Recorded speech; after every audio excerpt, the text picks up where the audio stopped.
What up, y'all? It's your boy Dre. And this year Cash. Back with another video. Yes, we are. Yes, we are. Y'all see we got Mr.Nightmare again. We got 3 true scary horror stories.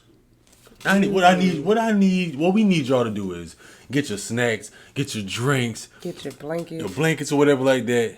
And let's get ready to see what's up with these 3 true scary horror stories, man. Subscribe if y'all new. Let's go. Turn it up a little bit. When my dad was around 50, he got an African Grey. He always loved parrots his whole life, so I was happy for him to get one after his retirement. He named the bird Kevin. My dad taught Kevin a whole vocabulary of words, and he actually trained him to understand the meaning behind certain words, like hello, what's up, food, thank you, good, and a few others. My dad passed away at 70, and with that came the time to figure out amongst my siblings and I what would happen to Kevin. My brother and sister didn't want the responsibility of taking Kevin into their homes. Plus, their spouses were against it too. But I couldn't bear the idea of giving him away to a new home. Right. Kevin was and is one of my last connections to my dad. In a sense, that was his best friend. So I decided I would take him into my home. I put his cage in the den of my house. My house doesn't have a basement, so the den is considered the lowest level of the house. Kevin is a moderately noisy bird. He could be a chatterbox some hours of the day, usually earlier on. But later in the day and at night, he quiets down. When he's too noisy, I'll throw a blanket over his cage, and that normally quiets him down. I watch TV in the den at night to keep him company. Then around 10, I'll migrate to my room to let him go to sleep. That's pretty much the backstory behind Kevin.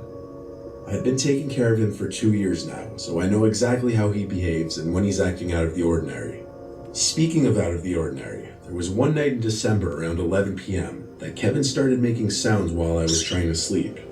I sleep with the door open since I live alone and need to be able to hear anything if something's going on in the house. Hearing him making his squawking noises past dark, especially this late at night, was unusual beyond doubt and something was irritating him. I went down to the den to see what was bothering him. He was wide awake on the lower perch of the 2 in the cage. He looked at me and was saying things like hello and what's up and his name. All the while he was nodding his head up and down, moving his whole body in the process as if he were dancing. I tried to feed him, but he didn't eat, so I covered him with the blanket, hoping he would stop. I was in the kitchen when I stopped inside, because he was still making the noises, and I had a feeling he wasn't going to stop. Having work the next day, I couldn't afford to lose sleep because of him. I really didn't know what to do. I'm still to this day not exactly a bird expert. I went back downstairs and uncovered him. He was still doing his little dance, popping his head and body and making his distressed sounds. It didn't click with me until thinking I heard something in the pantry closet a few feet away from his cage. I walked over to it and hovered my hand over the light switch to the pantry, which was outside of the door. The door has one of those big glass panels that many pantry doors have, so when I flicked the light switch, I saw the outline of a body on the inside. Oh, I ain't noticed that at first. My fight or flight response kicked in, and I chose fight. I opened the door screaming, trying to get my adrenaline rushing, and I grabbed the man in the pantry closet out and threw him to the floor. He tried to fight back, but I easily overpowered him and had him in what I could best describe as a chokehold. Choke him He's a out. 50-something-year-old homeless-looking man with a smell to match it. Wow. I yelled at him, "Who are you? Why are you in my house?" He tried grabbing my face to possibly gouge my eyes or something, but I continued to wring his neck and punch him. During all this, Kevin was going berserk in his cage. When the man on the floor seemed weak enough, I literally sprinted for the nearest phone and came right back and kept him on the ground while I called 911. The man was taken to jail, but he had no ID on him, nothing. He was homeless and had nothing to his name, and as such he was considered what some people call judgment-proof, meaning even if I tried to sue him, I wouldn't get anything from him. Right. Yeah. He had raided my pantry closet that night and had opened jars of peanut butter, boxes of cookies and crackers, and all sorts of other boxed and canned foods. If it weren't for my dad's parrot, I don't know what else that man would have taken or done in my house. Right. I'm grateful for Kevin, and I like to think part of my dad is watching over me, that bird. Yeah. Glad you kept him. That's why Kevin was bouncing up and down. Yeah. Going crazy because he let you know. Yeah, let you know someone's in here. This story takes place when I was a junior in high school. For context, here's a little background information. Back in the day, I was a pretty involved student, took all the hard classes, and was in a few varsity sports. In one of these ways, I was always busy and didn't have much time for myself, and part of me was thankful for that. It provided me an escape from a world where my parents had recently parted ways and my older brother had just gone to college. It was just me and my little brother then. He also was a swimmer and a smart kid in his own right. We were really similar, even to this day. But probably because of the stresses our family situation put on us at the time, we didn't get along, near at all. One of those wet winter days in the Midwest, I put in my time at school and swim, and I still had to sit down for several hours of homework. This time I had to write an essay for some advanced class that I wasn't really interested in. I dropped my swim bag at the door when I got home and looked around my house to see if anyone was home. Empty. Dad must be out with Reese at swim practice. His club team had the slot at the pool after the high school team was done. I popped in a mouthful of Cheez-Its and headed down to the basement to my office to get some schoolwork done. The house was a middle-class two-story with an unfinished basement, with the exception of what I refer to as my office. From a career past, my dad used to work from home, but no longer did. I was the only one who used this place, so my family, or what was left of it, just called it Quinn's office. So I made my way across the concrete floors and unattached carpet samples down there to the one finished-out room in the basement. I flicked on the CFL light. It was like any other night after practice. I still had hours of homework to do. So I turned on the computer and started typing away. I was typing for what seemed like an hour, trying to bring to words to what the concept of hedonism and the picture of Dorian Gray meant to me as best I could, or as convincingly as I could. Out of the dark, I heard my little brother call out to me, Quinny, come up." Oh, man. Almost reflexively, I called back to him, "Reese, I'm working, what do you need?" We would yell through the house like brothers do, but it took me a minute to realize I didn't hear him come home. I got no response, only for a couple minutes though. Again, I heard my little brother's voice sing out, Quinny, come up." It felt strange hearing those words carried across the dark, concrete floor. He's supposed to be at swim practice. I called back out to him, asking if he needed anything, but again, I received no answer. I thought about just starting my essay again, but the family situation was delicate at best, and I didn't want to be in trouble if my little brother actually needed something. I made the decision to get up and go find out for myself. I bounded up the basement staircase, the only way a high schooler can, and I called out again for my brother. "Reese, what's up? I'm really busy." I checked all around the main floor looking for my little brother, or even signs he was home. No shoes, no backpack, so he wasn't home, and there was no car in the driveway either. The only reason my dad would be gone right now would be to pick him up. Satisfied, I turned back for the stairs, when I heard my little brother's voice ring out, Quinny, come up." This time, every hair on my body stood on end. It just didn't make sense. He had to be at practice, and if he really needed me, he would have come to me. I go to the base of the second floor stairs and called out to him one more time. "Reese, what's going on? Are you okay?" What the? For a minute, no answer. "Reese, I'm really busy. Can you tell me what's up?" It's quiet for way too long as I stared up the dark staircase. I just don't get it, because he already said he knew he wasn't home. Didn't see no shoes, none of that stuff. No car. Any reason or suspect for him to think that he's home, so...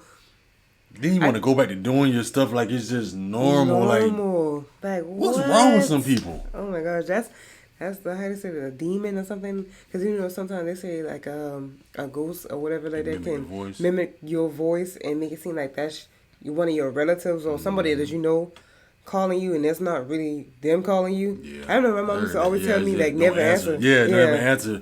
You hear somebody call your name and you know it. It sounds just like them. It sounds just like That's crazy. "Tell me what's up." It's quiet for way too long as I stared up the dark staircase. Logically, I had no reason to believe anyone was up there until I heard Reese's voice calmly speak this time and not call out in his sing-song way those same 4 words. Quinny, come up." "What?"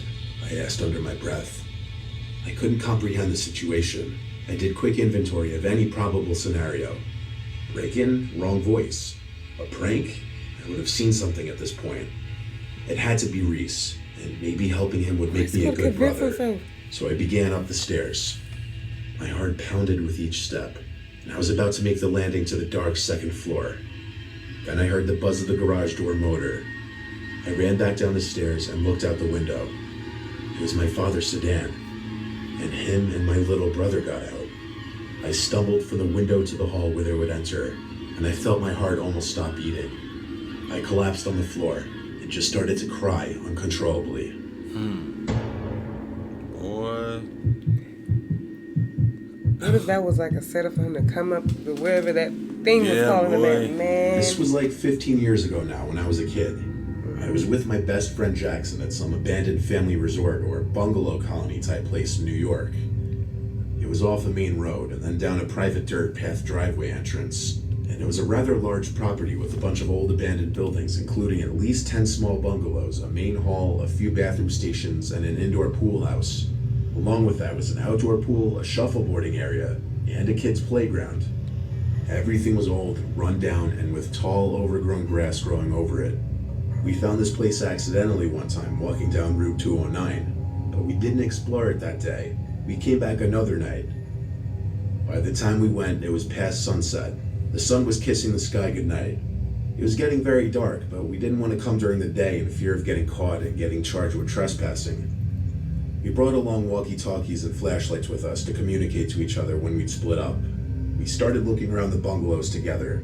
Most of them looked the same and were relatively small. 1 or 2 beds each, a small kitchen, and 1 bathroom each. Some of them had these little living room areas.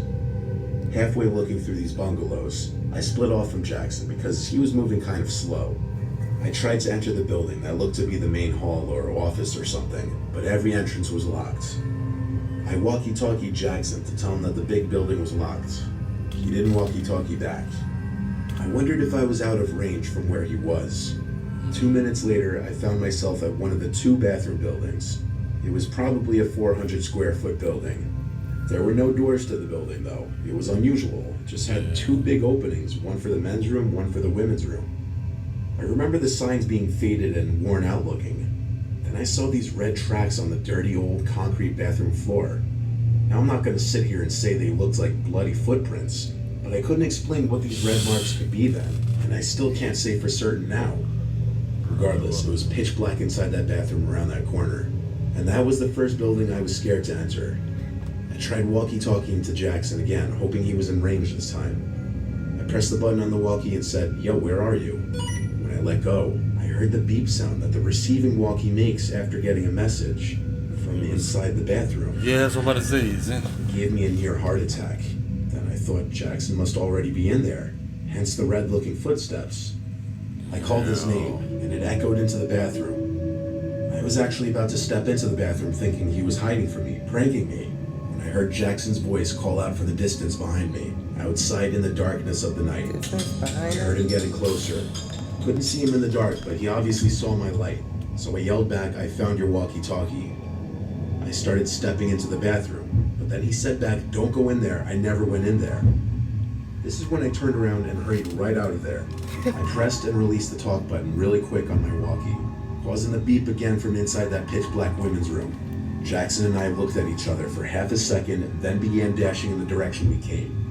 We made it back to Route 209 and had to stop to catch our breaths. This is when Jackson told me that inside one of the bungalows he went into, he tried walkie-talkieing me, but I wasn't answering, meaning we must have been out of range. But then he heard a noise from the living area of the bungalow. As he turned around, his flashlight revealed an older woman almost running towards him. He dropped his walkie-talkie and flashlight and ran out from the bungalow. He ran in the dark and hid, refraining from making noise in fear of being followed. He hid for a questionable amount of time before looking around and seeing my flashlight across the field, over at the bathrooms. The most likely explanation to me was that some cracked-out drug addict was hiding or living in that abandoned bungalow and for whatever reason lunged at Jackson and picked up his walkie-talkie. What she was doing in that bathroom, who knows? Maybe drugs, maybe the bathroom in the bungalow didn't work. But what I don't know is why was there a trail of what looked like blood in there? Those are my theories, but I can't explain all of it away. And that's the scariest part. What happened? Doing something sinister in that bathroom. You never know. Good thing he didn't go in that bathroom. His friend called him out just in the right perfect time because he would have set foot in that bathroom and somebody could grab him up. Yeah. Man. All those stories been saved by something. Yeah, especially the he thought that little brother was calling his name. Yeah, that and one. The fact that he knew that nobody was there. He still tried to put in his head there. He was still kind of convinced himself, like, okay, that gotta be my little brother, cause what? He didn't have no evidence that he was like there. The shoes was gone. The car, your dad's car was not outside.